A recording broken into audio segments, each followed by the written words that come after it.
IOCL जो कि एक बहुत बड़ा अपने आप में एक बहुत बड़ी एक कंपनी है, जिसमें जो पेट्रोल होता है उसका रिफाइनिंग किया जाता है, ठीक है।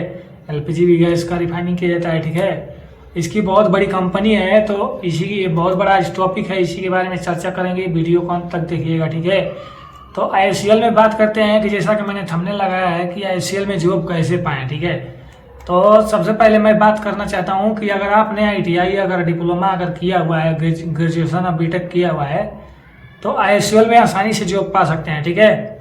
अगर आपको अप्रेंटिसशिप करना है तो अप्रेंटिसशिप के थ्रू आप लोगों को और आसानी से जॉब मिल सकता है, ठीक है। क्योंकि अप्रेंटिसशिप करने के बाद अगर IOCL में कोई भी अगर पोस्ट आता है JEE का या नॉन एग्जीक्यूटिव का या ऑफिसर का, तो आपको अगर IOCL में पहले से ही अगर अप्रेंटिसशिप किए रहेंगे तो आसानी से आपको लग सकता है, ठीक है।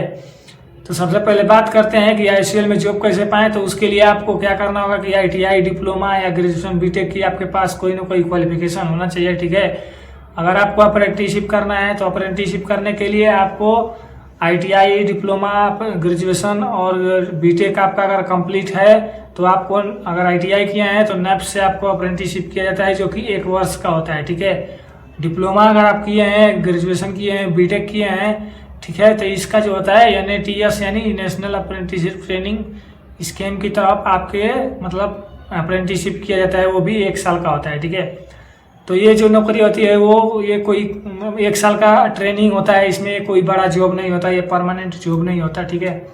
तो 1 साल करने के बाद आपको क्या करता है कि कंपनी के द्वारा आपको निकाल दिया जाता है सर्टिफिकेट देने के बाद, ठीक है। दूसरी चीज बात करते हैं कि आप अगर आपको इसमें परमानेंट अगर जॉब पाना है तो क्या करना होगा, ठीक है। तो अगर परमानेंट जॉब पाना है तो इसमें बहुत ही अच्छा वैकेंसी निकल के आता है, नॉन एग्जीक्यूटिव या ऑफिसर या जूनियर इंजीनियर, ठीक है।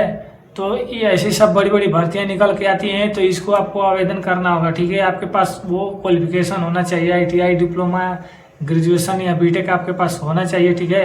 तभी इस फार्म को आप अप्लाई करेंगे, ठीक है। अप्लाई करने के बाद क्या होता है कि सबसे पहले उसका एग्जाम होता है।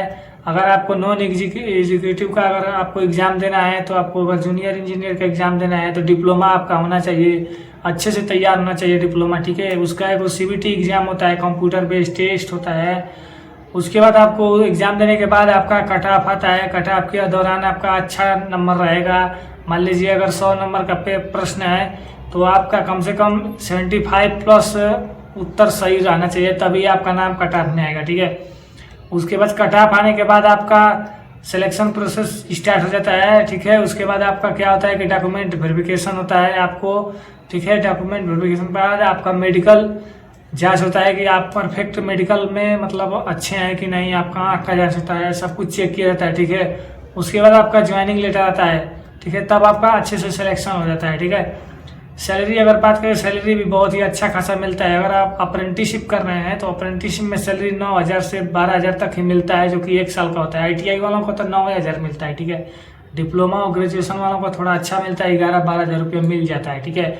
जॉब अगर पा जाते हैं, अगर जूनियर इंजीनियर का अगर पोस्ट आपको मिल जाता है IOCL में, तो वहाँ पे अगर आपकी सैलरी होती है 45 से 50,000 शुरुआती, यानी स्टार्टिंग सैलरी आपका इतना होता है, ठीक है। सिलेक्शन होने के बाद ज्वाइनिंग लेटर आपको आ जाता है, ठीक है। तो ज्वाइनिंग लेटर इस तरह से आपका IOCL में सिलेक्शन होता है, ठीक है। अगर आपको किसी भी अगर पोस्ट पे आपको जाना है तो कमेंट करिएगा, मैं उस पर एक अच्छा खासा वीडियो बनाकर आपको भेज दूंगा, ठीक है।